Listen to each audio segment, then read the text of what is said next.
It's the latest in the war of words involving the Trump administration and European officials over Ukraine.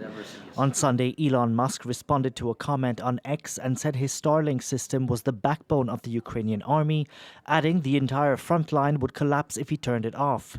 It prompted Poland's foreign minister to weigh in. Radoslaw Sikorski told the tech billionaire Starlinks for Ukraine are paid for by the Polish digitization ministry at the cost of $50 million a year. He added Warsaw would be forced to look for other suppliers if SpaceX proved an unreliable partner. Musk responded to the message on X, writing, "Be quiet, small man, you pay a tiny fraction of the cost." The U.S. Secretary of State also chimed in. Marco Rubio accused his Polish counterpart of making things up and denied that anyone made threats about cutting Ukraine off from Starlink. He demanded gratitude and reminded Poland that without Starlink, Kyiv would have lost the war and Russian forces would be at Poland's border.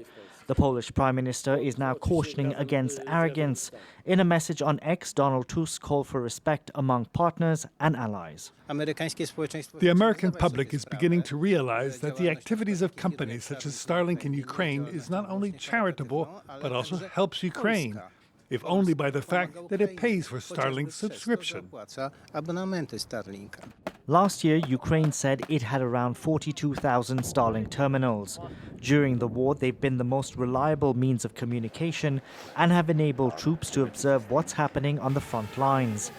In February, Ukraine said it was exploring alternatives to Starlink. That was before the Oval Office debacle between Vladimir Zelensky and Donald Trump, a showdown which resulted in the U.S. suspending military aid to Kyiv. The Canadian province